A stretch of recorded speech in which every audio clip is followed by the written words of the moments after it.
Good morning, ma'am. Good morning, ma'am.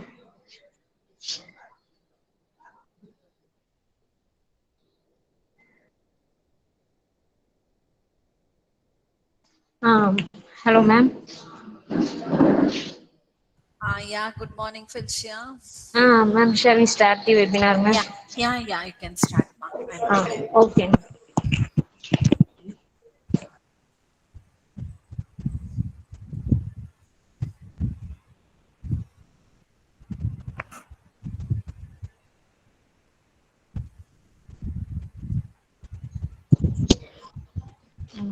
Good morning, students. So today's webinar session is going to be conducted by Dr. R. Sehili. So it's an honor and privilege for me to welcome our webinar resource persons, Dr. R. Sehili, Assistant College of Engineering, Professor in the Department of Electrical and Electronics Engineering. She has 25 years of teaching experience, including 17 years of research experience in power electronics and renewable energy system. She received her BE degree from Anonymous Sundaranar University in 1996 and ME in Power Electronics and Drives from Bharathasan University in 1998 and PhD from Anna University Chennai. She is a recognized supervisor of Anna University Chennai, Satyababa Universities and Christ University Tanjore. She has published over 250 research journal publications in referred international journals and 150 in international and national conference and published 2 books in the area of power electronics. She has completed 4 projects in the current field, recent in the year 2016 and 2019. Successfully completed the project cascaded quality inverter. She, she has received around 21 best paper awards in various international conferences. She has reviewed more than 200 technical papers, served as a reviewer and editorial board member for more than 20 journal publications by different bodies. She received various awards that includes the Young Achiever and Research Excellence Award for the year 2017, Best Supervisor Award 2017, Outstanding Faculty Award. She had received the Best Teacher Award for the academic year 2017 to 18, 16 17, 16 to 15, 13 to 14, 12 to 13, and CTS Best Faculty Award for the year 2012 to 13. She is an active member of IEEE and a life member of ISTE. So, warm welcome, ma'am, to our webinar resource persons to conduct this webinar, ma'am. Thank you, Felicia. Yeah. I'll start sharing my screen. You just check the visibility. Okay. Sure.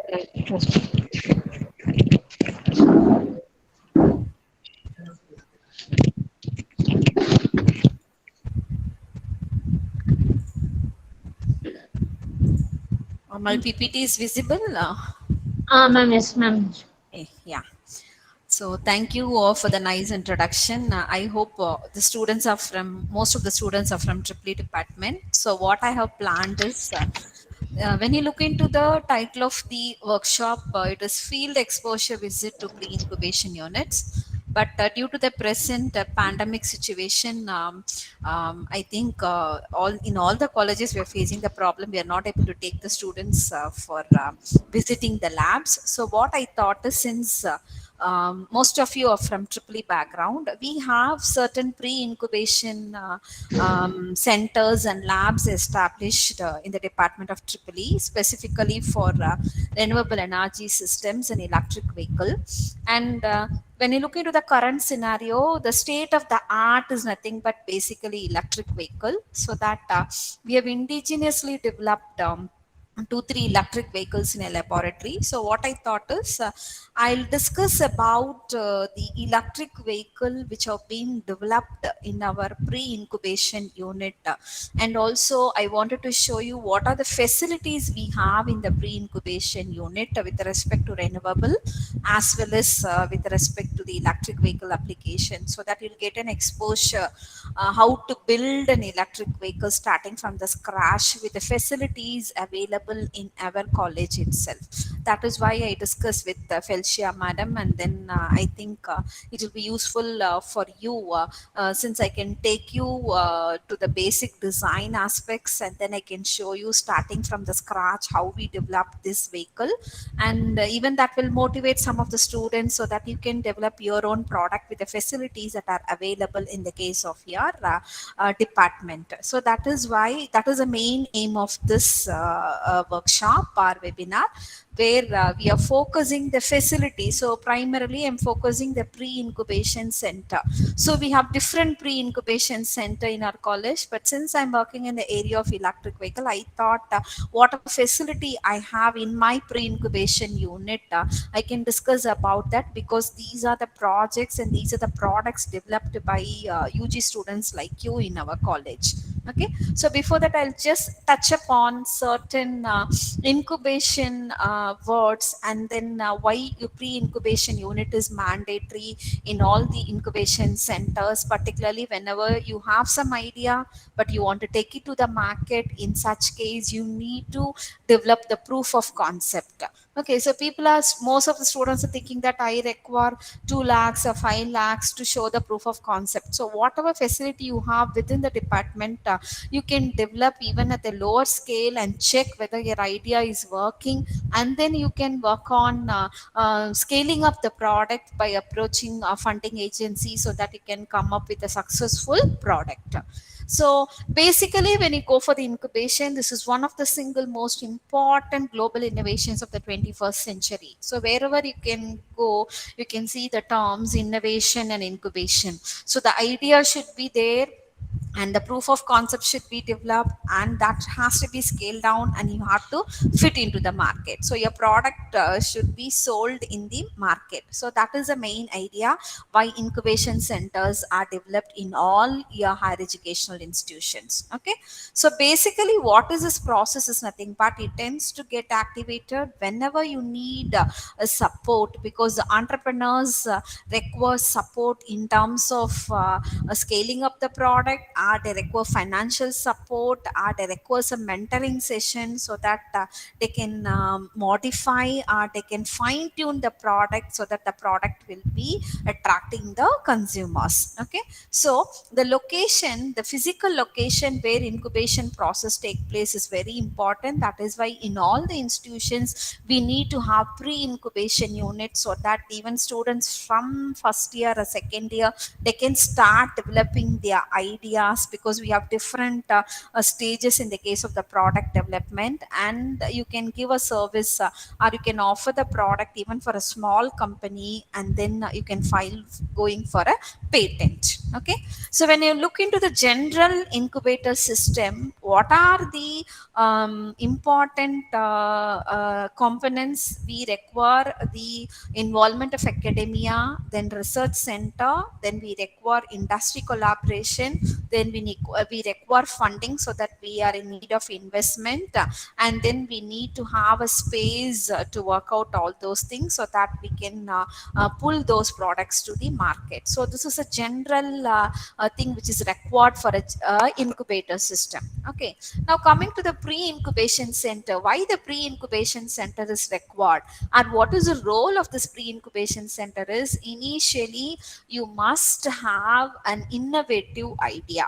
The idea should be innovative, but it need not be 100% innovative. Okay, because even a slight 10% or 20% novelty you're going to show compared to the existing product, or you're going to address what is the main sufferings of the people, then your product will hit the market. That is a basic thing which an entrepreneur should think. So first of all, you should have an innovative idea, and then you have to go for assessing the validity of the idea. Then you have to work it out on filing those ideas as a patent, and then you have to go for developing the business model for that, and then you have to go for assessing this. So will it actually satisfy the customer requirement, and then whether you'll get a profit by selling this product, so that it can stand in the market. Okay, so the main role of pre-incubation center is nothing but it helps each and every student or a student who want to become an entrepreneur in developing the proof of concept, and then identifying the potential market. That is the main role that is played by the pre-incubation center, where you have all the facility for making the product, and then for testing the product, and then whether this product will fit into the market. That role will be taken by means of your incubation center. So pre-incubation actually refers to what are the facilities you have in your department or in your college, so that you can develop the proof of concept. That is the thing which I am going to focus. Okay, so one such pre-incubation center which is there in our department is nothing but we have renewable energy conversion laboratory, where we have the facility for fabricating different types of converters, are testing your PV source, or we have even fuel cell units, or we have even wind and other systems. Then we have energy storage like your battery, supercapacitors, so that first you can understand what are the types of power converters, what are the types of sources, so that you can go for testing and then fabricating those power converters. That is one area of the renewable energy. Other is nothing but for fabricating an electric vehicle. So we have the test bench set up for testing your EV batteries, as well as we have the high-end oscilloscopes and other power quality analyzers, so that whether you can check whatever power converters you are going to develop, and different types of lithium and batteries also we have, so that you can go for proof of concept. So one such thing only I'm going to discuss, since you people are electrical engineering. Okay, so we have two pre-incubation unit. One is energy conversion laboratory, other one is nothing but renewable energy systems laboratory. So when you go for the conversion laboratory, here we are focusing on the application point of view. That means we'll be developing the converters for both renewable as well as for the electric vehicle application, where it comprises of different power converters which you can work with that. And then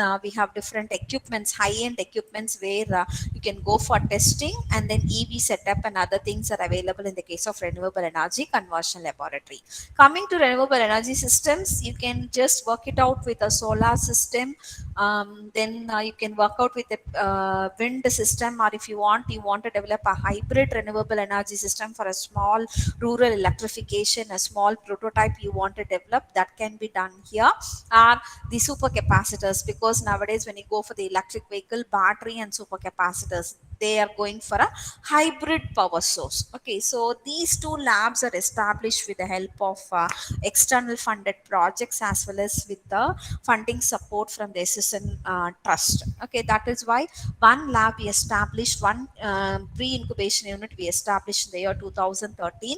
Other one we established in the year 2020, where we have all type of high-end equipment, sources and storage are available in the case of RES. The converters and other type of test bench facility are available in the case of REC lab. So these are the two pre-incubation units, and I'm going to discuss about a solar-based electric vehicle which have been developed with the facility available in the case of the one of the pre-incubation unit which is available in our department. Okay, so these are some of the products which we have developed, and also we have exhibited these products in the case of Chennai Trade Center, where we got overwhelming response, and these are some of the projects developed by our students itself. So you will wonder that all these are being developed by UG students. So one or two projects have been developed by a PG as well as by the research scholar, and most of the projects are final year, third year students will be doing. So we have quasi jet source inverter. This I'm showing the proof of concept, and once we develop the proof of concept, you can see that this is a product which we have developed, and and which we are trying to push into the market. Okay, so initially we try to develop the proof of concept. Once we are able to get the output, then we go for the design and preparing the actual product like this. So this is one type of product which have been developed by the UG students, and this we have been using as a standalone PV system for powering in order to provide power for the lights and fans in the laboratory, and we are also providing power to the nearby classroom. Okay, so that is the advantage of the pre-incubation units, because we must have the facility in order to do all these. So this is nothing but a scope recorder, which is a high-end oscilloscope where you can which can be used for your real-time application. So some of the products only I have shown, but we have some more products also. And with respect to renewable energy system, this is one of the battery analyzer which you can test what is the state of charge, then you can find out what is the internal impedance of the battery, what is the current status of the battery. So this is called as one of the important equipment which we require whenever you are going to work with batteries for electric vehicle application. And this is nothing but the fuel cell setup, because we're trying to work with fuel cell based electric vehicle. That is why we just bought 30 watts of proton exchange membrane fuel cell, so that before developing that vehicle, we thought we can work with that and try to find out what are the difficulties when I'm going to work with the fuel cell vehicles. Okay, and this is a small proof of concept for interlead boost converter, which is used for charging the batteries in the case of your electric vehicle. So only few setups I have shown, because I want to explain you how to develop one product with the facilities available in the case of your pre-incubation unit. Okay, now these are the different prototypes we have developed.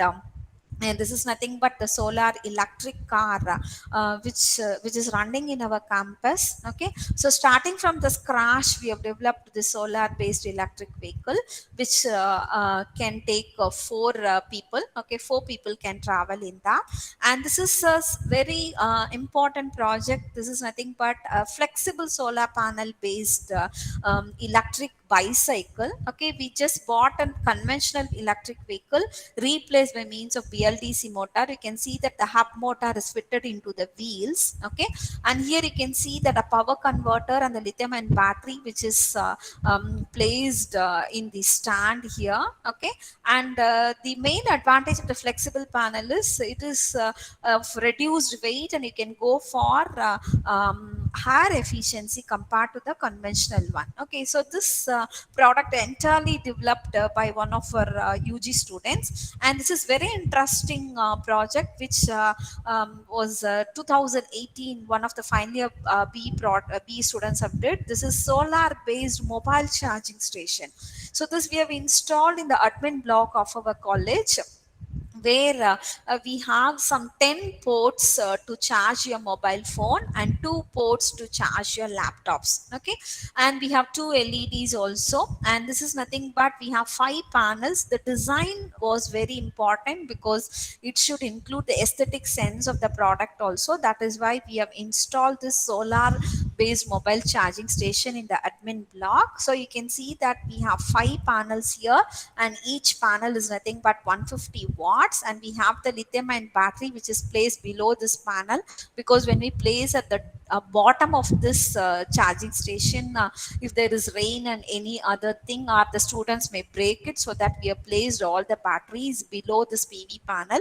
And the lithium ion battery we have used so that it will be very compact. And the novelty in this product is you would have studied about the Z source inverter. So instead of going for a conventional inverter, we have implemented Z source inverter for this solar mobile charging station. So it is running successfully for the past 3 years without any problem, but little bit it requires minimal maintenance because we need to clean the PV panel. So here we have 5 panels, and the structure we have designed in such a way that it should be the look should be nice, and at the same thing the performance also should be better, so that we have 10 ports for mobile charging station and 2 ports for your charging your laptop. So particularly this charging station is very useful, because the purpose why we have put it in the admin block is nothing but all the buses will be near to the admin block, so students in the evening they'll come here, plug in. We have even put a seater so that they'll plug in the mobile phone,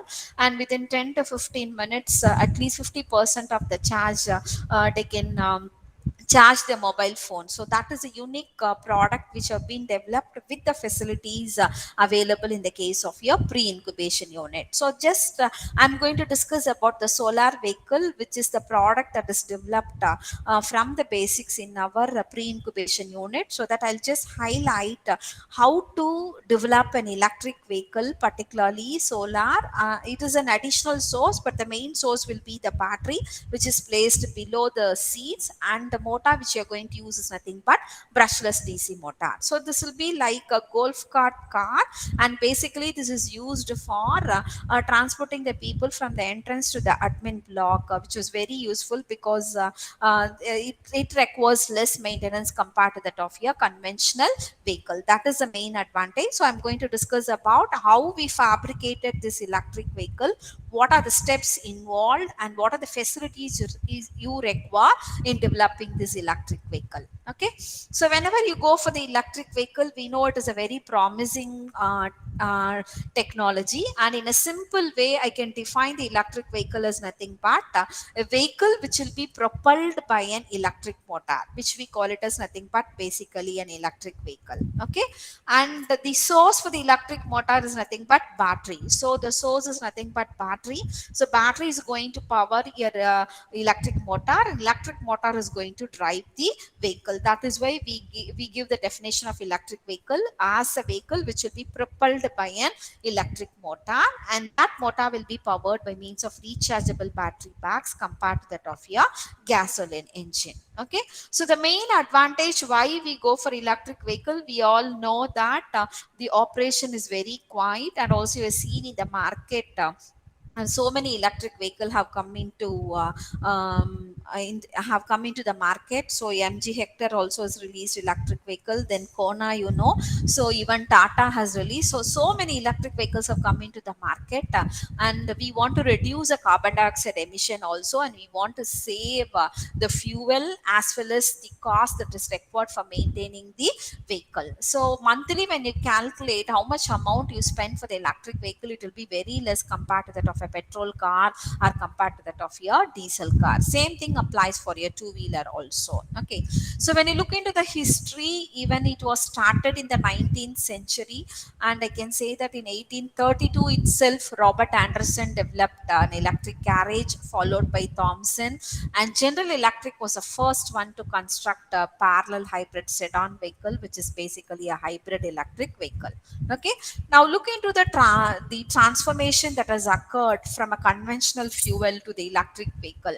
Okay, so initially gasoline was used, and from 2010 you can see that in the year 2015 electric vehicle the motivation was very high, and by 2030 our government has declared that nearly 90 to 100% of the vehicles should be electric by 2030. That is a motive, that is the target that has been fixed by the government of India. Okay, so this is a transition, this is a transformation from gasoline to the electric vehicle. Now what is the main reason that why people are talking about a hybrid electric vehicle, plug-in hybrid electric vehicle, and battery electric vehicle? So you need to understand basically what is the difference between these three types of vehicle. So the conventional fossil fuel based vehicle, we are talking about petrol or we are talking about the diesel car. But what is meant by a battery vehicle, a battery electric vehicle is nothing but the source will be 100% battery. I'll have battery, and battery will be powering the motor will be driving the electric vehicle. That we call it as nothing but basically BEV, which we call it as nothing but battery electric vehicle. Then coming to the hybrid electric vehicle, HEV, it is nothing but we have your ICE as well as a combination of your electric motor. Okay, so I have two sources. I have IC engine also. At the same time, I have the electric motor also. So what is that HEV? What is the advantage? So when I have electric motor during the transient operation, I want to start the car, I want to stop the car quickly.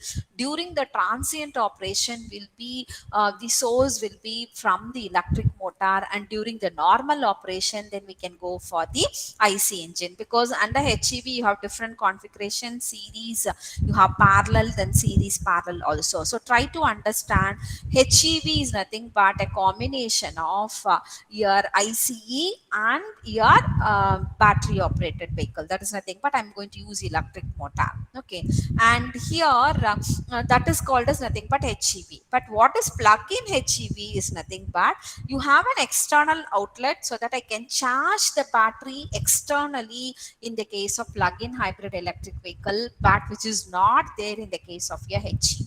That is a basic difference between your HEV and your plug-in hybrid electric vehicle. So in the case of PHEV, I'll have an outlet so that when I have the charging station, I can just use that externally, I can charge the battery. Okay, so that is a basic difference between your BEV, HEV and PHEV. Okay, so why these electric vehicles have gained much popularity compared to the IC engine is nothing but it is energy efficiency is very high. That is most efficient when I take my BEV or when I take my HEV or when I take my PHEV compared to that of my ICE. Okay, but what is the problem that we face is the customers are not ready to buy the EV because their mind has not changed. Even we are studying electrical engineering, how many of you willing to buy electric vehicle? Okay, because we need to change the customer mind so that we have to reduce the pollution, and then we have to switch over to the electric vehicle to save our environment. Okay, so this structure actually gives you the difference between the conventional vehicle, hybrid vehicle and the battery electric vehicle. So when you go for the battery electric vehicle, you have the battery, then you have the motor that is going to, battery is going to provide power to the motor, and motor is going to drive the electric vehicle. That we call it as BEV. But here you can see that you have IC engine as well as you have the battery and motor. So that we call it as nothing but a hybrid. In the case of conventional, you have only basically the IC engine. So try to understand basically what is EV, what is your BEV, what is your HEV, and what is your PHEV. Okay, so what is the need for these type of electric vehicle is nothing but I want to reduce the air pollution, and also what is a practical concern is the fossil fuels are depleting, so that we have to find out some alternate sources. That is why the power sector as well as the transportation sector is shifting towards a renewable energy source, or also towards a source which can be which you can utilize, which is available free in nature. Okay, so the main advantage why electric motor is used is because of its higher efficiency compared to that of your heat engine. Okay, you'll get 85% of efficiency compared to that of your IC based engine. That is one major advantage of going for electric vehicle. Okay, and these electric vehicle can be used for regenerative stopping also. Regenerative stopping in the sense I need to stop the electric vehicle. In the case of regeneration, that energy can be fed back to the source. What happens? I'm not going to waste that power. Okay, so that is why we go for regenerative braking in the case of electric vehicle. Then it is more environmental friendly. So you can see that we have different types of electric vehicles, starting from locomotives, golf carts, forklift, buses, nuclear submarines, then in the case of elevators. So different applications we are going to use the electric vehicle. And these are different types of electric cars, starting from the hydrogen fuel, then you have the solar racer, then you have the hybrid electric vehicle, then fully electric vehicle, that is BEV, and then we have the neighborhood electric vehicle also. Okay, now coming to the components, what are the most important components of electric vehicle is we require motor, then we require a controller, we require a charger, then we require a DC to DC converter or an inverter, then we need to have a contactors and the batteries, and all these components are shown in the case of the electric vehicle, where it will be placed in the case of the electric vehicle. So the most important challenge of electric vehicle is what is the mileage that will be covered by the electric vehicle is a big challenge that is faced by means of your automobile engineers. Okay, because the capacity of the battery, what will be the kilowatt hour of the battery plays an important role. Based upon that only I can calculate how much mileage on a single charge. I'm going to charge the battery on a single charge.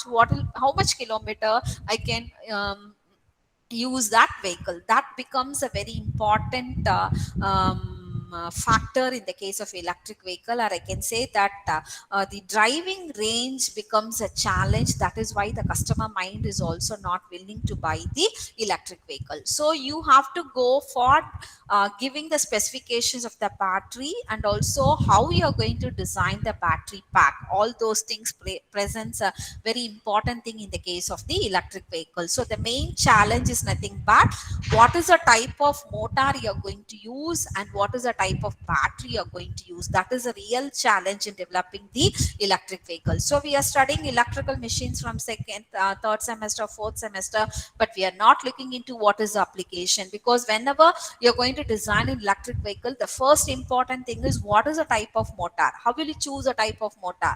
We have to choose a type of motor depending upon what are the requirements of the electric vehicle. Okay, so the motor should give me higher efficiency, and it should be able to give a high torque also. Okay, and then the controller should not be a complex one in the case of my electric vehicle. So all those aspects I have to think whenever I'm going to design the electric vehicle. So normally when I compare with the DC motor, brushless DC motor is used in most of the electric vehicle. So you can see that permanent magnet synchronous motor, BLDC motor, and now even the research is going on utilizing switch reluctance motor also. These are the three types of motors which is going to which are very popular in the case of your electric vehicle application. The main reason why we go for BLDC is it is very simple to maintain, because we don't have that wear and tear in the case of a BLDC compared to that of a DC motor. It is highly durable, highly efficient, and it can self-start also. Okay, and this is again the most important component of the electric vehicle, controller. What is a controller for the motor? Initially, when electric vehicle was picking up, for each motor we are supposed to use a separate controller, but now now a controller is there which can fit into any type of motor. So the growth has gone to such an extent that you can use a controller for different types of your electric motor also. So the choice of the involvement in developing the controller is really a big challenge. So what we have done with the pre-incubation center is nothing but we have developed a novel controller for the BLDC motor, for which we have filed the patent, and the cost of the controller and the performance is also better compared to the existing controller, because when you go for the Curtis controller which is used for the DC motor, the cost comes around 1 to 1.25 lakhs, but whatever controller we develop for the BLDC motor comes around 30 to 35,000 only. Okay, so that is a real challenge in the case of your electric vehicle, and we need to have a charger because the battery has to be charged. Okay, so we have to have a charger. Even if we go for lithium ion lead acid battery, we need a charger for charging the battery, and we need a converter. It can be a DC to DC converter, or it can be an inverter based upon the type of motor, and we need other type of contactors for powering up the drive, so that for the initial starting of your thing. Then comes the battery. So when you go for the battery, the most important thing is we must talk about what will be the power density and what will be the energy density. That is very, very important in the case of your battery. So we need to calculate what will be the pack voltage and what will be the capacity of the battery. So let us say 100 ampere hour I'm going to take, then the meaning is nothing but the battery is going to draw 100 amperes in 1 hour or 10 ampere in 10 hours. So you have to find out what will be the kilowatt hour. So we are going to multiply what is the voltage and the capacity, so that will give you what will be the watt hour of the battery. That is very, very very important. How quickly the battery is going to get charged and how quickly the battery is going to get discharged. So always there should be a balance between the power density and the energy density, and the main criteria in selecting the battery. So you can ask me why lithium ion battery dominates compared to that of the lead acid battery. Okay, when you take a lithium ion battery, we can say that the voltage per cell is higher. When I take my lead acid, it is only 2 or 2.2 volt, but here it ranges from 3.5 to 4 volt. Okay, that is one advantage of your lithium ion. Then the life cycle is very important. How many times it can be charged and discharged. So the life cycle is higher, much higher in the case of your lithium ion compared to that of your lead acid battery. That is why for most of the applications, EV or even for a smart grid or in the case of renewable energy systems, we work on here lithium ion battery. But the cost of the battery is higher compared to the lead acid. Maybe after 2-3 years, you can see that even the cost can get reduced. Okay, so there should be trade-off between the power density and the energy density. Okay, coming to the motor selection, what are the important factor is whenever you take a EV motor, this requires high starting and stopping, high rate of acceleration and deceleration. You require high torque. Then you have to go for a wide range of speed control. That is very important in the case of selection of your motor. So a good motor should have higher efficiency. The cost also should be lower. Then controllability also should be better. Then it should be fault tolerant, and the fluctuation in the case of the torque should be lower. So these are the criteria which is very important when you are selecting an electric motor, particularly for EV application. So just we have compared different types of motor. You can see that permanent magnet brushless DC motor, brushed DC motor, switch reluctance motor, and induction motor. You can see that even when you take a Mahindra E2, they have used induction motor, and the rating you can see 20 kilowatt. And you can see that brushless DC motor is used for most of your electric vehicle, and nowadays people have started working on switch reluctance motor also. But the reason why we have taken BLDC is because of its higher efficiency, and then it requires minimal maintenance also, and the cost is also better. That is the reason why we have chosen a BLDC. Okay, so this is actually the internal structure of a BLDC, and the most important thing in the case of BLDC is it requires 3 Hall effect sensors, because we need to determine the position of the rotor. Accordingly, we have to frame the gating pulses for the inverter. That is why Hall effect sensor is the most important thing in the case of your BLDC motor. So when I compare a DC motor and a BLDC motor, the main advantage of the BLDC is nothing but you require electronic commutation.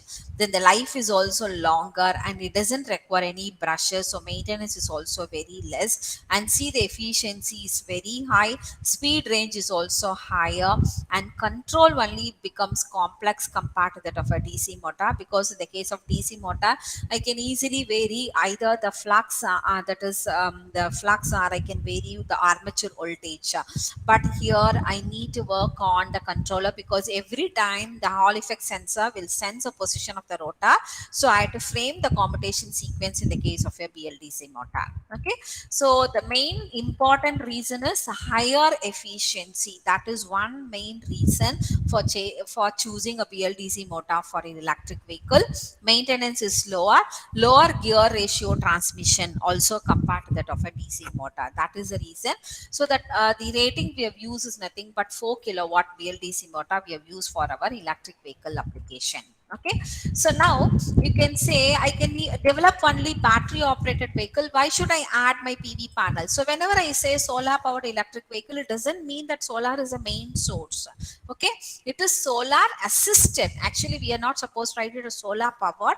We are supposed to write it only solar assisted, in the sense battery is the main source, and we have an additional source which we call it as nothing but a solar, so that we can extend the range of the electric vehicle. That is very, very important. Okay, so I can say that you can see the difference.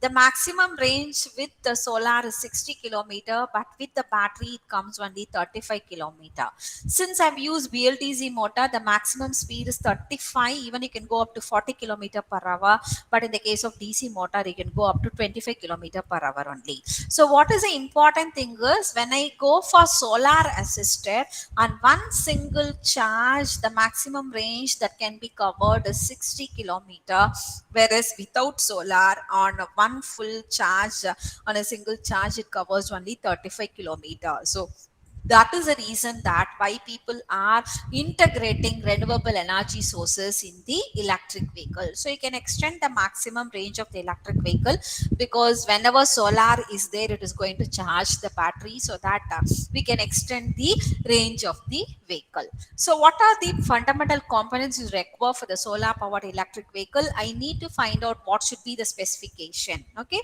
so here basically my battery is the main source, and that is going to power my BLDC motor. So if my BLDC motor is 4 kilowatt, accordingly I must choose what will be the specification of the battery, because battery is going to act as a main source. But I need not go for choosing the panel as 3 kilowatt or 4 kilowatt. What will happen? It is going to increase the weight of my vehicle. So I'll choose either 250 watts or 500 watts. Nowadays with the flexible panel, even the weight has been little bit reduced. Okay, so that I can have an extended range of the electric vehicle because of adding a solar. So it is only an additional power. It is not main power, is nothing but main source is my battery, and then I have a solar, so that I can go for extending the vehicle. So that we need to find out what should be the specification for the PV panel, and here the battery is the main source, so that I must choose close to the rating of my motor. And what are the other components is required, what is the size of the chassis, and what are the interior components. Okay, so first of all, whenever you want to design the electric vehicle, you need to find out what is the how many passengers you need to accommodate in the electric vehicle. Okay, so how many passengers you require? 2 passengers additional to the driver, or you want to include 3 or 4. Then find out what is the overall dimension, and then what is the kilometer you are targeting, what is the maximum speed, that is per hour, that is kilometer per hour, and then what is the charging time for the battery. Initially we use lead acid battery only, that is why we took 3 to 4 hours, but now we are replaced by means of lithium ion, so that now it takes only 2 to 3 hours only. Okay, then the motor power, we are taken 3 kilowatt, system voltage 48 volt. That means when I go for 48 volt, then the motor voltage also should be 48 volt. Okay, these are the specification.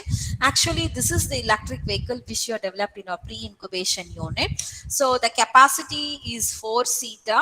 Okay, so on the front you can see 2-seater including the driver, and at the back side you can see additional 2 people can sit. Okay, and with full charge 70 kilometer, 40 plus 30, maximum speed is you can go up to 40 kilometer per hour. Overall weight is 400 kg, the loading capacity is 280 kg, because we need to find out what is the dynamics of the electric vehicle. By calculating the dynamics only, we can come to the conclusion what should be the rating of the electric motor. So that is very important. How do you choose 3 kilowatt? For that I should know what is the loading capacity and what is the overall weight. With that only I can find out what is the rolling resistance, what is the drag force, and what will be the climbing force, aerodynamic force. So that from that tractive force I can find out what should be the power rating. But we normally, how students will do, they'll fix up the rating. Don't fix up the rating, actually calculate what is the vehicle dynamics. From the vehicle dynamics, find out what is the tractive force, and then find out what will be the tractive power, and choose the electric motor power rating just higher than the calculated value. Okay, that is the most important thing whenever you're going to design the electric vehicle. Now you can see that, so by calculating the dynamics only, we have come to the conclusion that the motor rating should be 3 kilowatt and 48 volt, and accordingly choose what should be the battery source. So 48 into 90 will give you what will be the kilowatt hour, because this is a source for the battery. So battery is going to provide power to the motor. So these two specifications should be very important. important. And when you look into the panel, what is the panel rating? We have just taken only 250 watts. Okay, so it is not whenever I go for this battery, I can say that 48 into 90 I'll get around 4 kilowatt hour, but here I taken only 250 watts. Okay, that is why I don't want to increase the weight of the vehicle by going for a panel. Here I used only a conventional vehicle, but no, conventional panel, but now you can work it out on the flexible panel which can be pasted in the along with the roof of your electric car. Okay, and the type of converter, we have used a silicon carbide MOSFET converter, which is going to step 32 volt, which is coming from the PV to 48 volt, because the battery pack voltage is 48 volt. So the converter will charge the battery, and the battery will be powering the motor of 3 kilowatt, and that motor is going to drive the electric vehicle. So this is actually the setup. Okay, main source is battery. You have the PV panel, then that is going to give the to the converter. The converter output will be charging the battery, and battery is going to give power to the motor through an inverter. We have used a multi-level inverter, and this BLDC motor is going to drive the electric vehicle. So this is actually the typical block diagram required for the electric vehicle. So you can see the specifications of the PV panel. So these are the specifications. So we have taken a standard 250 watts panel, and this is the open circuit voltage and short circuit current, and practically we have analyzed the characteristics also. Okay, then we have gone for the converter. We have taken a silicon carbide converter. And the advantage of going for silicon carbide device is nothing but it can be operated at higher temperature, because whenever you're going to drive the vehicle for continuously for 4 hours or 5 hours, in such case my device in the case of the converter should not get heated up. That is why we have chosen a silicon carbide MOSFET compared to that of a conventional MOSFET. And also we want to reduce the size of the converter, because whenever you're designing a DC to DC converter, normally we choose a higher frequency because we need to reduce the size of the converter. So the passive component size will be reduced, and whenever I'm going to use it for electric vehicle, it should be it should occupy the chassis only, so that we have to measure what will be the measurement of the chassis. Accordingly we should go for designing the batteries and the type of converters which we require. Okay, so this is the characteristics of the MOSFET. And this is the junction case temperature. Why this is very important is, whenever I take a silicon based DC to DC converter, the operating temperature, it can go up to 80 degree only, but here we can go up to 225 degrees centigrade. So that what happens, the size of the heat sink and the volume of the heat sinks will get reduced, so that you can go for a compact DC to DC converter which will occupy a less space in the case of electric vehicle compared to that of a conventional vehicle. Okay, so these are the specifications of the boost converter.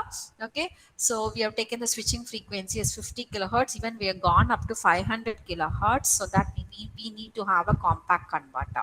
Okay, so this is a converter output voltage which we have got, and this is a converter output power 250, because my source to the converter is nothing but my PV, then DC to DC converter. The converter output is going to charge the battery, so I have only 250 watts. Okay, so this is the initial prototype which we developed, proof of concept, but later on we reduce the size of this converter. Okay, because since the converter was very new, it took so much time for us to test whether it is going to charge the battery or not. But now the size is only 1/3 of this proof of concept. That is why I said first we need to develop the proof of concept, and whenever you want to deliver it as a product, then I need to reduce the size of those aspects. Okay, and this is the efficiency. You can see the efficiency of the proposed converter is 93%, because any DC to DC converter should have a higher efficiency. That is why we have shown that the efficiency is higher. Okay. And the most important thing is the ripple. So whenever you are going to develop any converter for battery application of a EV, the ripple should be less, because if my output voltage ripple and output current ripple is less, that is going to increase the lifetime of the battery. Okay, otherwise what happens, if the battery has to come for 5 years, instead of 5 years, what happens, the lifetime will get reduced to 3 years, or it may get reduced to 4 years. So whenever you are choosing a converter, we should see that the converter results in reduced output output voltage ripple and reduced output current ripple, so that what will happen, I can increase the lifetime of the battery. So whenever you're comparing different types of converters, work out on the output voltage ripple and output current ripple, so that you can just justify that you can increase the lifetime of the battery. That is why we have chosen a silicon carbide MOSFET. For different switching frequency also we analyze the losses are very less, and also we did the switching characteristics, so that with SiC the switching loss is very less. That is why this MOSFET is able to get an efficiency more than 90%. Also the most important thing is we need to analyze what will be the thermal analysis of the various components, since I'm going to use it in a product. So if the temperature rises, or if there is a variation in the case of my input voltage, what will be the temperature rise? So here you can see that from 90 this has increased to 95, and from 55 this has increased to 58, from 68 it has increased to 75. So we need to analyze, so that whatever heat sink or any other thing which you're going to provide for the devices, for the entire converter, that will tolerate these deviations, so that my converter will not get deteriorated. So this we have to use some thermal infrared camera, and then we have to analyze what will be the thermal analysis of each and every component, so that when you're going to put it in a product, the lifetime of the converter should not get degraded. That is why we did this analysis. Okay, so first you have seen PV, then a DC to DC converter, then your battery. So PV is going to provide power to the converter. The converter output is going to charge the battery. Now to the battery, what happens? Battery is going to provide power to the motor through an inverter. Okay, and this BLDC motor is going to drive the electric vehicle. Okay, so battery modeling, if you are interested, you can do, or the default model which is available in the case of MATLAB you can do, and then you can find out what is the state of charge, what is the meaning of state of charge in the case of battery. So how when you just sit in the car, what you see, how much amount of fuel is available, like that we find out what is the amount of energy that is stored in the battery currently. That we call it as nothing but state of charge. So we need to find out what is SOC, what is the depth of discharge, and what is the battery pack voltage also, and what will be the internal resistance, because the internal resistance will degrade as the warranty period goes. Okay, so this is actually the setup here. I request the participants to mute yourself. Okay. So this is actually the PV panel, and now you can see that the panel is tested with the converter, and these are the battery where we are placed in the chassis.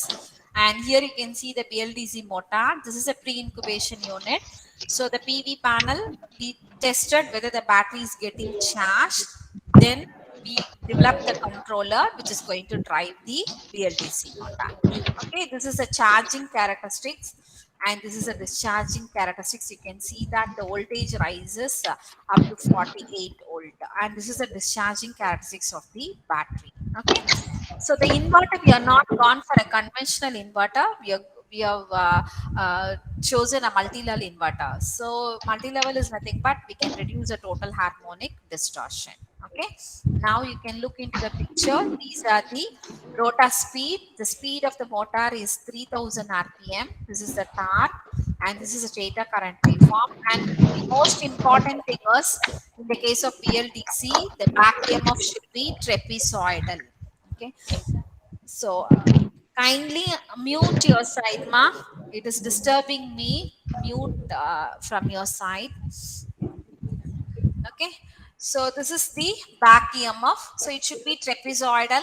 Okay, and this is the total harmonic distortion.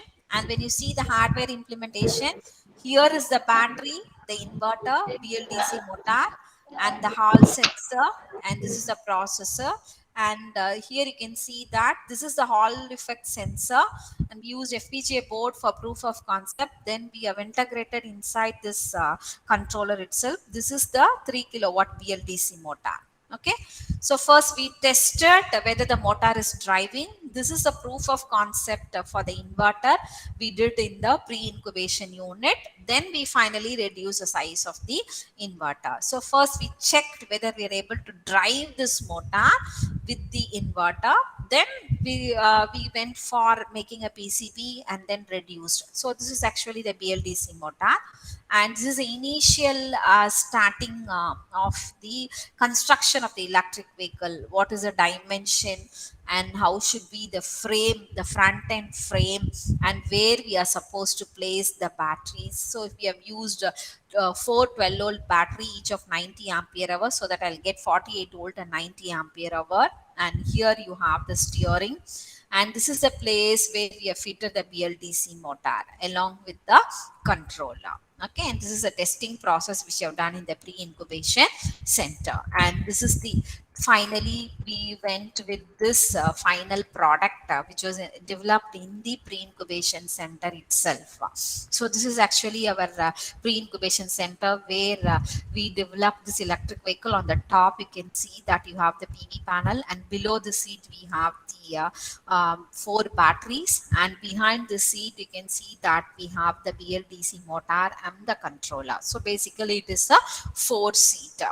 Okay, this is actually the way by which we developed from proof of concept to a product, and then we filed the patent also for this for the controller which you have developed for the BLDC motor. So this have been developed by our students only. That is why whatever facility you have in the case of your incubation center, you can develop with the facility available in the pre-incubation unit. Actually, this electric vehicle was inaugurated by a founder, Dr. Shiv Nadar, and it is in running condition. And this is actually the picture which shows the inaugural ceremony.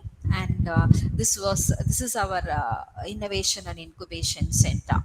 Okay, so what are the challenges we have in the case of electric vehicle is the range of electric vehicle, then how much time is required to charge the battery, what is the cost, what will be the lifetime, and how the consumers are going to accept.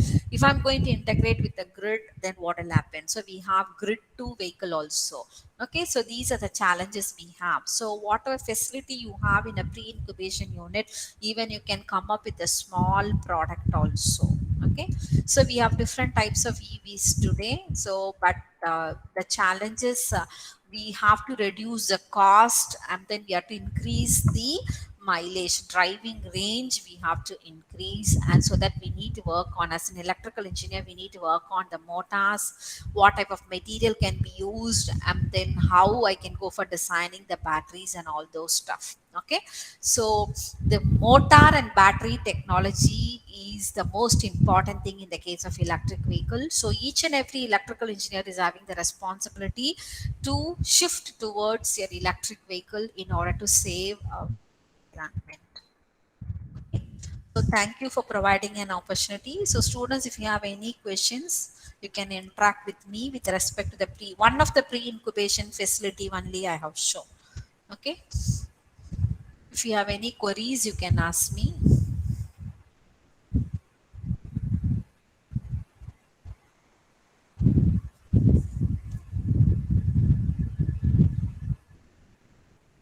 So the session is open for discussion. If you have any questions.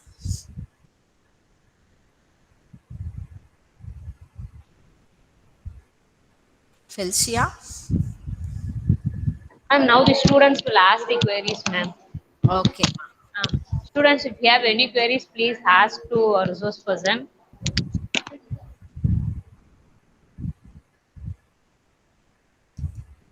I hope most of the students are from Triple E background, correct?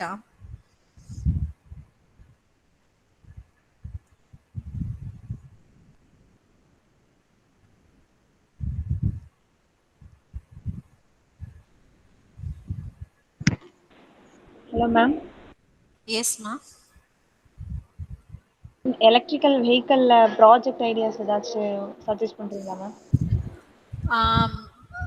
You can work on motor design, ma'am. Okay, one thing is you can work on the motor design. So you can choose any specific motor For that, you can design a controller. That is one aspect.